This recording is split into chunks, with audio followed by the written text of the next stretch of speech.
के मौजूदा सूरत-ए-हाल में बानी के जो मुकदमात हैं, उनकी तादाद में भी इज़ाफ़ा हुआ है। 188 मुकदमात मुल्क भर में उनके खिलाफ दर्ज हैं। और फिर अगर बुशरा बीबी की बात करें, तो बुशरा बीबी के भी नाकाबिले ज़मानत वारंट गिरफ्तारी जारी हो चुके हैं। अब इस सूरत-ए-हाल में जो उनकी जानिब से तकरीर की गई है और कहा गया है कि मैं भागी नहीं, मैं वहीं पर थी, मौजूद थी। तो इस मुतालिक आप क्या कहेंगे? लोग हँस रहे हैं उनकी तकरीर पे। लोग उनकी तकरीर का मज़ाक उड़ा रहे हैं। अरे सबको पता है आप वहाँ गिरफ्तारी दे देती हैं, आप डी चौक पे मौजूद थीं, आप क्यों गईं?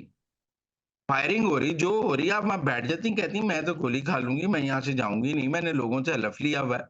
मैं गिरफ्तार हो जाऊँगी, मैं ज़ख्मी हो जाऊँगी, हम देखते हैं आपके साथ क्या होता है। और आप कहती हैं मैं वहाँ अकेली ही रह गई, भई भागी आप गंडापुर की गाड़ी में हैं तो अकेली कैसे रह गईं? मतलब हुँ। आप कोई वहाँ से पैदल भागी हैं, आप गंडापुर की गाड़ी में भागी हैं, तो गंडापुर तो मौजूद था ना, अब आपको लेकर गया है ना गंडापुर। मेरे ख़्याल में पीटीआई के अपने लोग उनकी इस गुफ्तगू का मज़ाक उड़ा रहे हैं और ये बार-बार ये साबित हुआ है कि उनको सियासी गुफ्तगू करनी नहीं आती है और उनको सियासत का शौक तो है, लेकिन उन्हें सियासी गुफ्तगू करनी नहीं आती है। देखिए ना उन्होंने इस वो सियासी कमेटी के इजलास में बेशर्म बगैरत कह दिया, वो सलमान अकरम राजा वगैरह ने इस्तीफ़ा दे दिया, फिर उनकी मरी बहन मरियम भट्टू जो है वो हलीमा खान से लड़ रही थी ट्विटर के ऊपर। हलीमा खान का कज़न सलमान अहमद बुशरा बीबी को गद्दार कह रहा था। मुझे तो लगता है इमरान खान की विरासत पर इस वक़्त इमरान खान के ख़ानदान में कत्ल-ओ-गारत हो रही है।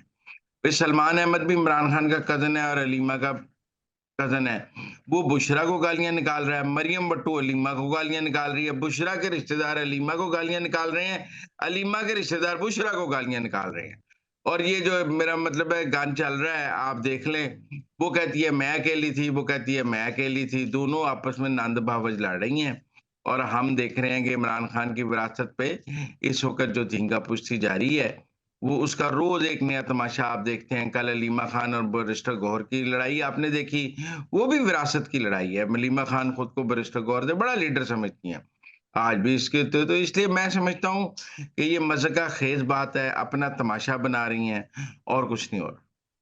तो सर यहाँ पर ये सवाल भी करना चाहूँगी कि जो रीमा खान की जानिब से कहा जा रहा है कि बानी पीटीआई कह रहे हैं कि मैं अपना आखिरी पत्ता शो करने लगा हूँ और हमारी जानिब से उनको ये कहा गया कि अभी आप आखिरी पत्ता शो ना करें, हमें बताएं तो सही कि आपके पास आखिरी पत्ता कौन सा है।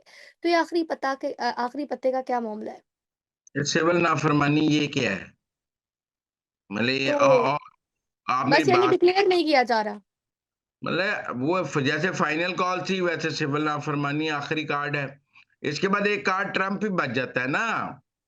जी। उस बारे में भी रोज फेक न्यूज़ फैलाई जाती है। वो कहते हैं कि इमरान खान का कज़न है बरकी, उसकी ट्रम्प से मुलाकात हो गई है और ट्रम्प का ट्वीट आने वाला है। मज़े का ख़ेज़ बात है। कोई अमेरिकी सदर किसी इस तरह मुल्क के बारे में ट्वीट कर सकता है। वो इस वक़्त गज़ा की लड़ाई बंद करने में मसरूफ़ है, लबनान पे, रूस यूक्रेन पे, उसका इमरान खान से क्या ताल्लुक है? मैं नहीं समझता। मेरे ख़्याल में पीटीआई वाले जो हैं वो अपनी दलदल में खुद ही फँसते जा रहे हैं और हर नई जो वो स्टेप उठाते हैं उससे उनको मज़ीद नुकसान होता है। देखिए ना जो कमेटी बनाई है, आप फ़ॉर्मेशन कमांडर्स का एलामिया पढ़ लें और इनकी कमेटी के जी हम एस्टेब्लिशमेंट से बात करने के लिए कमेटी बनाई है। भाई आपसे कौन बात करने को तैयार है? मेरे ख़्याल में ये इस वक़्त पीटीआई जो है न इमरान खान साहब को शायद जेल में बैठकर बाहर के हालात का इदराक नहीं है, इसलिए वो एक ऐसे ख़्याल में हैं, जैसे कि मेरा मतलब है कि बाहर अवाम का समुंदर खड़ा है उनको लेने के लिए और किसी भी वक़्त जेल का दरवाज़ा टूटेगा और लोग उनको ले जाएँगे, हालाँकि कोई उनको बताता नहीं कि भाई ऐसी कोई सूरत-ए-हाल नहीं है, कोई आपको लेने के लिए बाहर नहीं खड़ा। किराए के लोग लाकर एहतजाज किया जाता है। वो भी कहते हैं बाद में हमें नहीं पूछा जाता, पंजाब से कोई नहीं निकलता, लिहाज़ा आप पर चाहे 188 नए मुकदमे हो जाएँ, आप लंबी जेल के लिए अंदर हैं, आपके पास कोई कार्ड नहीं है।